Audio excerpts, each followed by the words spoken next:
Well, glad that you're here today with us in person or you're online. Grateful that you would jump in with us. And just kind of the transition into this season, which some of you came into, like, it's Advent, yes, and others of you that are like, I'm eating turkey for like the fourth consecutive day, and it's November, bro. Can we chill with the Advent? So I know, but we're there. It's arrived. These 4 weeks that we call Advent, this time of preparation, which is not just a fancy way of saying Christmas, but is a season where we kind of prepare ourselves. More on that in a minute.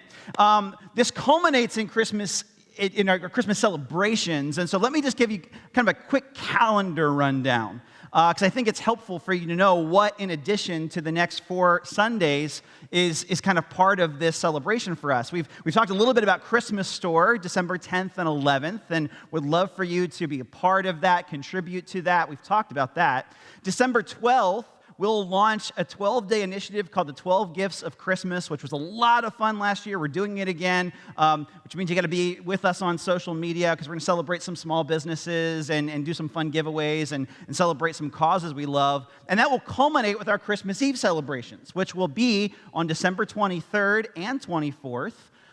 With a little fun extra deal. Like with part of this Honest Advent series, there's some art. You kind of saw it.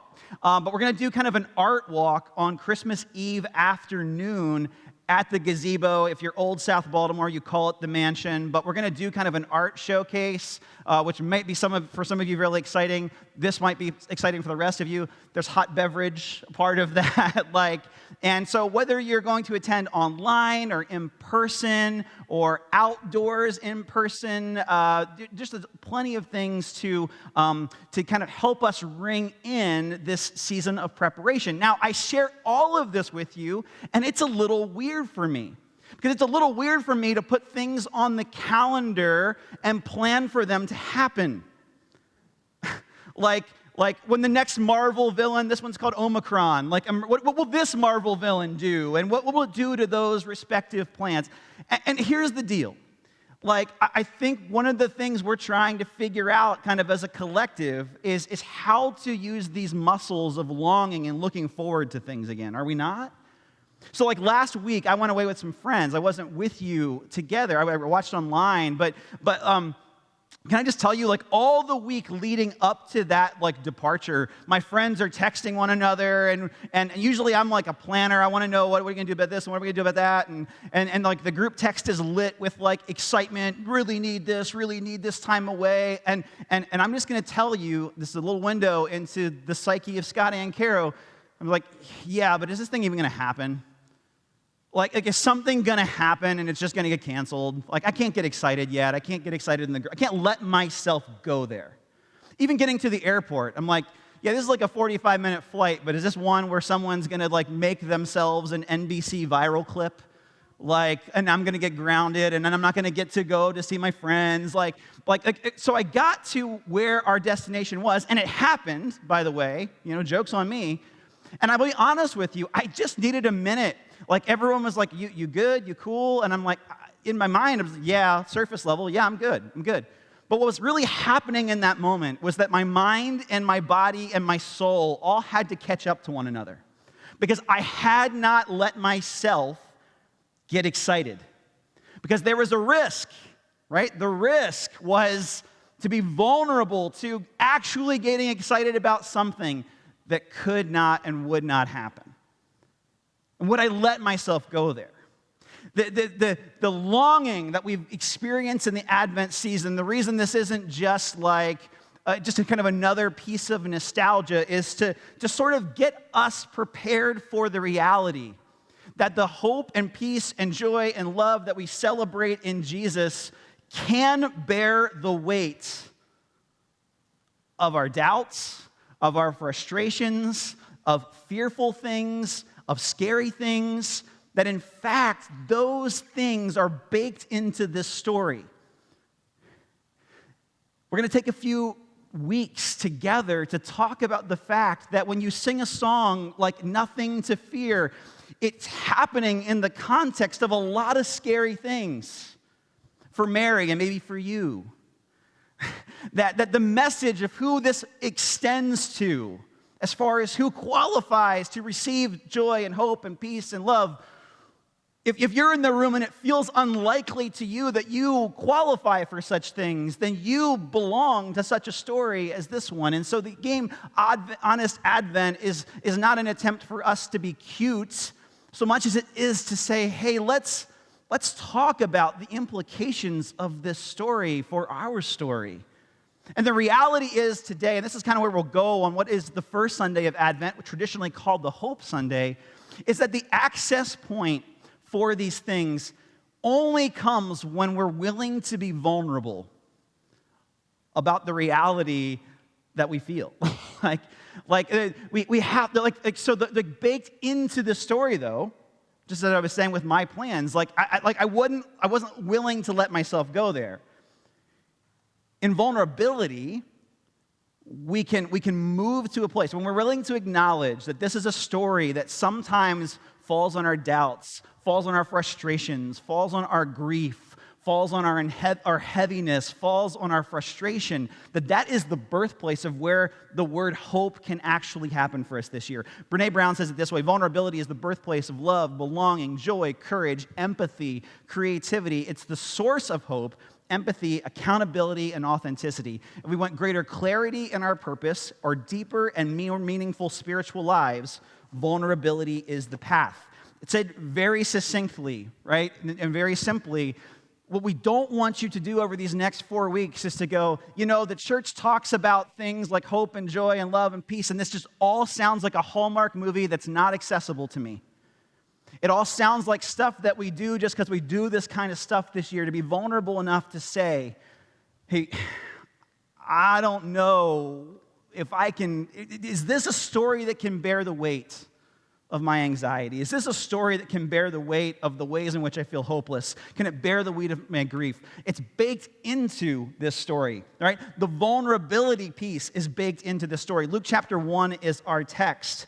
And our big idea this day is to say when we embrace vulnerability, we can actually experience hope. It's embracing that vulnerability that we find the birthplace of hope. So one thing we see in this text, and I'll be very brief on this, but is the vulnerability of Jesus, right?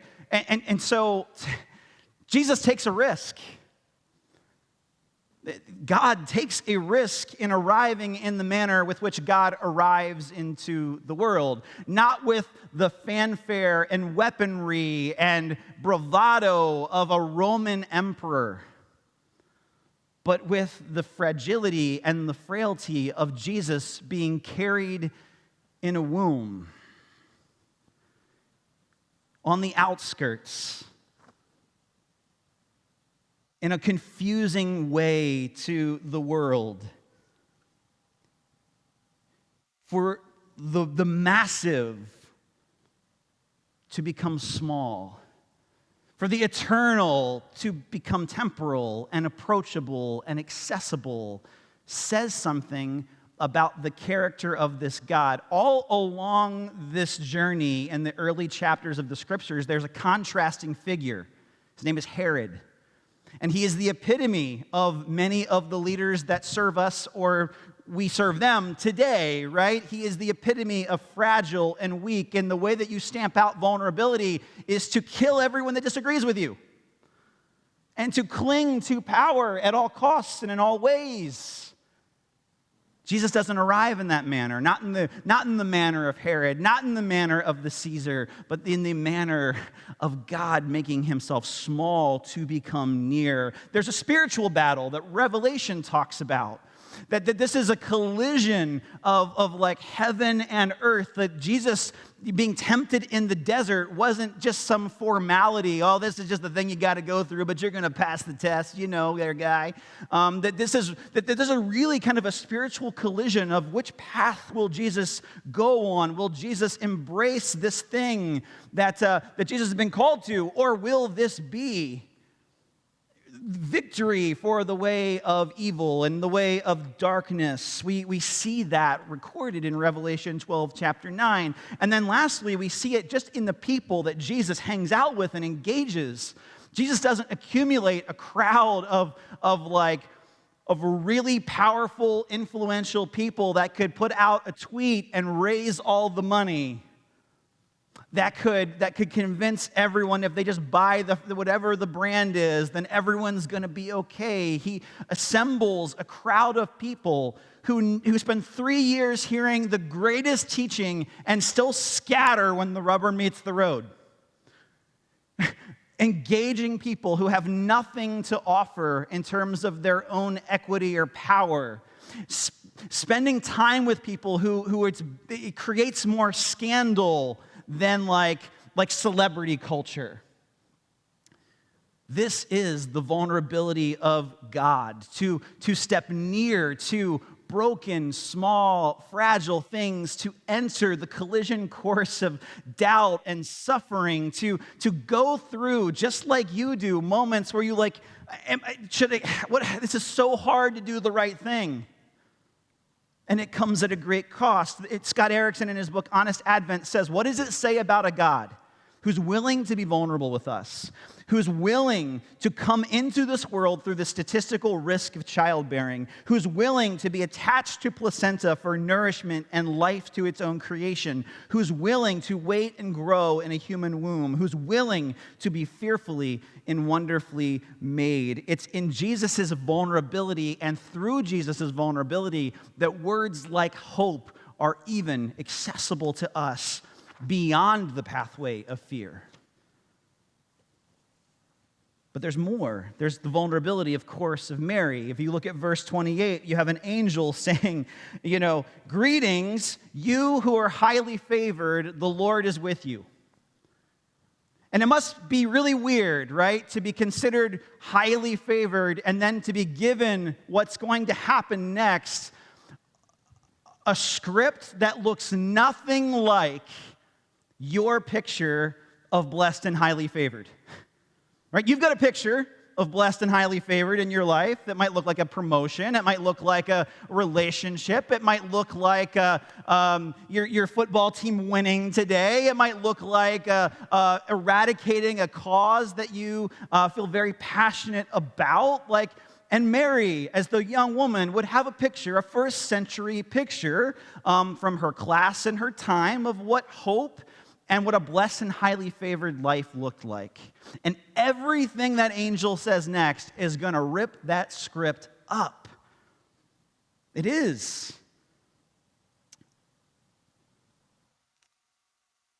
He says, and do not be afraid, Mary, you found favor with God. You will conceive and give birth to a son, and you are to call him Jesus. He will be great and will be called the Son of the Most High. The Lord God will give him the throne of his father David, and he will reign over Jacob's descendants forever. His kingdom will never end.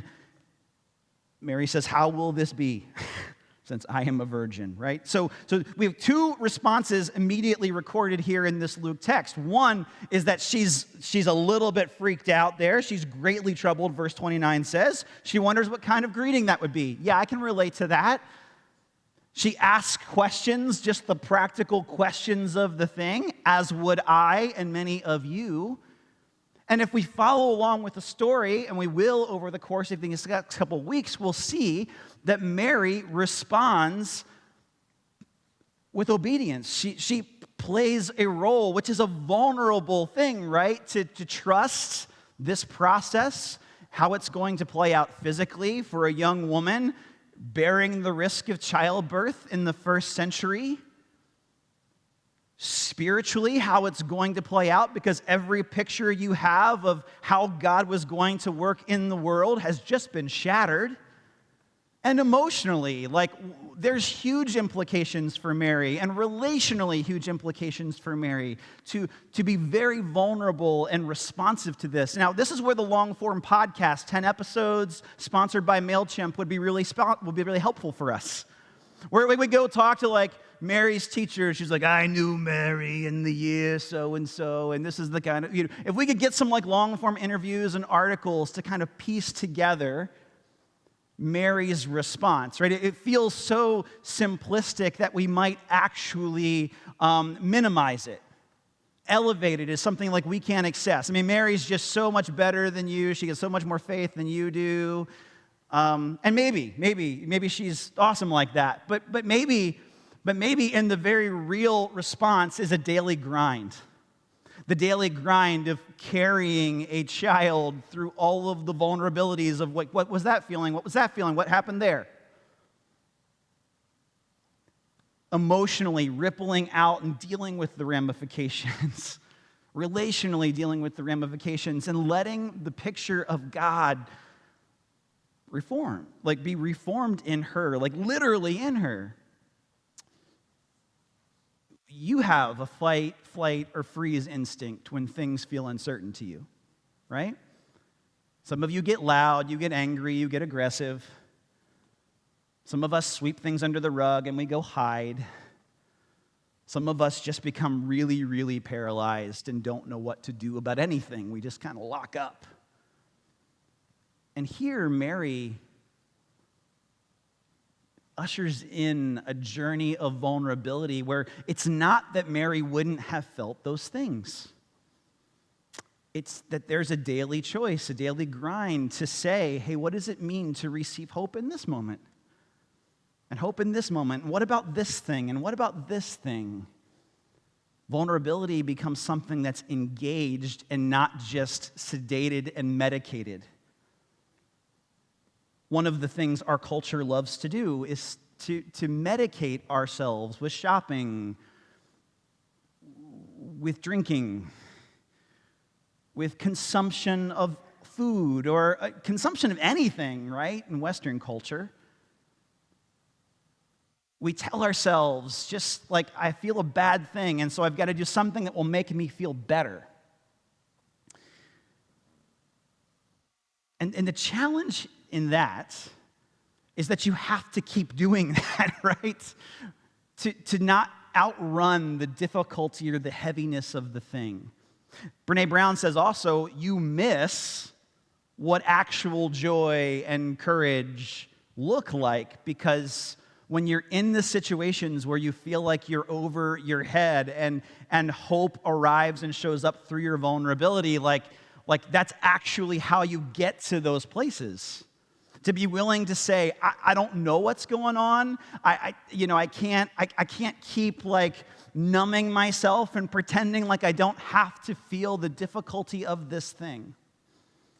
This is what Mary shows us. This is the story that we're invited to enter. So what does vulnerability look like for you and for me?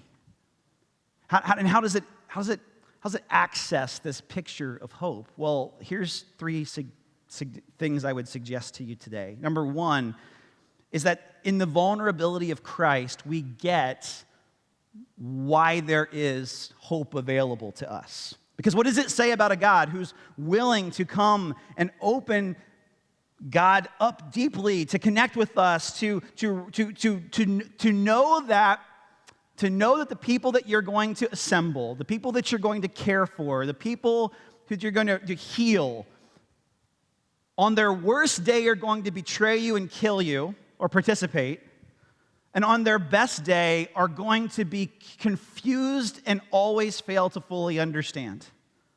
What does it say about a God who's still willing to make hope available to people like that? Think about the leaders that we follow. Think about the choices that we have and how we live in a culture and a time that preys on our fear, that preys on our insecurity as a way of propping up someone else's power and saying, well, this is why you need me. I'm the only one that can do something about this particular thing. But if we're honest, they're many times leveraging the very people they claim to love. And Jesus steps into a space, shows us what love is, shows us what it's like to serve a God who is so much different than the way of Herod and the way of Caesar and the way of the gods that we serve. Brian Zahn says it this way: biblical fundamentalism can be debunked by a college freshman, but the beauty of Christ can withstand the most formidable attack Nietzsche can muster. C.S. Lewis says it this way. You know, you've heard this quote about vulnerability. You've heard to love at all is to be vulnerable. To love anything, and your heart will be wrung and possibly broken. If you want to make sure of keeping it intact, you must give it to no one, not even an animal. he goes on, but here's the deal. We so frequently use that phrase to talk about our love for one another.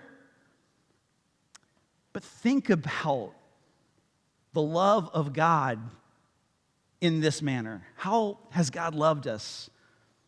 I'm going to project something on you that's true of me, which is that I do all kinds of things in my life and in my story that do not fully appreciate how deeply I am loved by God. How about you?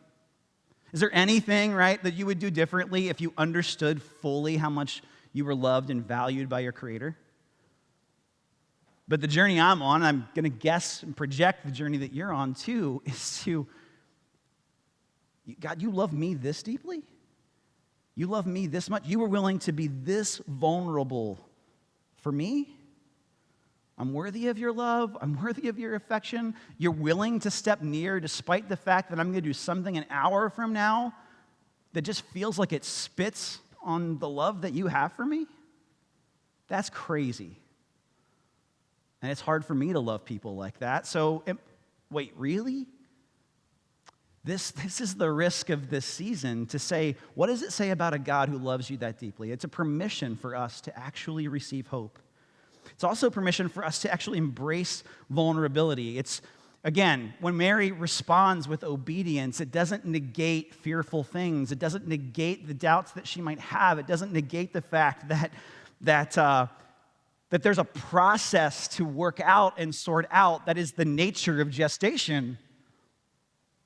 It's going to be a day-to-day carry, and it's going to embrace vulnerability. It's going to make us feel fragile and frail, but if we want to experience hope, the invitation for us is not to keep numbing ourselves to death, but to be willing to say, here's where I'm scared. Here's what feels uncertain. Here's what I don't know. What does it mean to allow the gospel and the good news of Jesus to enter our fear? To not keep armoring up, but to say, God, you can go there. To engage the way that we're fighting. To engage the way that we might feel paralyzed and freeze up. Lastly, it invites us to stoke vulnerability. We know that we live in a world and a time that needs to see pictures of hope, and it's a reminder to us that the win for us is not to build a list of reasons. Here's a fashionable pamphlet with a cute clip art design that are 10 reasons why you, humble person behind the counter, should have hope this year. But to see it being played out in your story, to continue to stoke hope in the places where you feel weary, in the places where you feel cynical, in the places where you just would rather not. And this is not an excuse to say have no boundaries. This is not an excuse to say have no Sabbath or to have no self-care. Jesus embodies those very things. But this is a way for us to say, hey, what does it mean to let the good news, to stoke this vulnerability and this fragility in a way that keeps us engaged in really heavy and hard things? Emmanuel Cotangle says, when we draw near to those who are most sinned against, our call is not first to make a difference, but to allow the pain of that encounter to disturb us, which is what Jesus did. Toni Morrison, once in the 70s, was asked by, or 1998 rather, was asked to reflect by Jane Went on the 70s and the civil rights movement, and just feeling like one day it feels like there's a glimmer of progress, and then the next day getting kind of that feeling that like maybe things haven't come along, and maybe reconciliation is a really far off thing, and basically, you know, like the question of Jane Went was like, how do you keep yourself like just from not throwing your hands up in the air? And she said it this way. She says, I insist on being shocked. I never want to become immune. That's the kind of failure to see so much of it that you die inside. I want to be surprised and shocked every time. What is she saying? The invitation for us, if we're going to stoke vulnerability, is to have a thick skin, perhaps, but to always keep a soft heart. To allow, with a Christ-like picture of how hope was birthed into the world, to continue to show up and do the work and to go places. We'll close this way. Fleming Rutledge was on her way to speak in New York City at a church which she was giving a message, and she stopped in a coffee shop that was a 1980s New York City coffee shop, if you know what I mean. It wasn't Starbucks and pumpkin spice lattes. It was cigarette-stained walls and like someone going, "You want another cup here?" You know, that kind of thing. And she noticed that people were decorating for Christmas in that particular coffee shop, and she was like, "That's kind of weird, and what's the point? Like, this is a drab coffee shop, like, that is just sad. It's just a sad place." And then she drove through a part of town on her way to speak that was a boarded up, vacant. The jobs had gone away. Nefarious things were happening in the community around. It was a place that people didn't want to stop and didn't want to engage. And on the way to preach on Advent hope, there was like a single strand of like colored Christmas lights that at first made her say, "What's the point? Like, why put up one strand when you can't decorate the whole row house?" And as she continued then to get to her destination, it occurred to her that these two pictures that she had seen were a picture of what Advent hope looks like. To dare to believe in the arrival of what hope is in the context of difficult and heavy and drab circumstances, to not just deck the halls and put up the greens and slap on the soundtrack and think that you're just going to feel it one day, but to dare to be vulnerable and dare to invite the hope of Jesus into the dark and scary places of our story. What we celebrate in communion is that collision. We celebrate in communion is that God would break body and shed blood to show you how deeply you are loved and invited into real hope. To bring himself near to you and to wrestle with the implications of that truth in your story. So if you grabbed one of our mobile communion packs here, I invite you to kind of take a minute and prep it. And then I want to invite us to pray together and to give you some space to reflect on that very thing that we've been talking about this morning. And we'll receive together.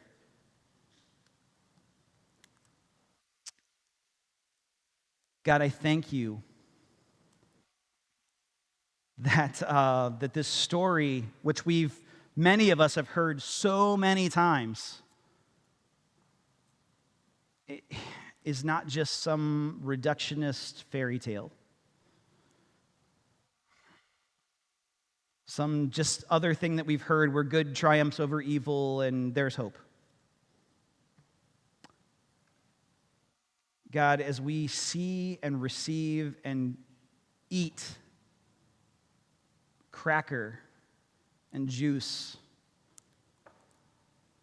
it's a picture of what your love for us looks like.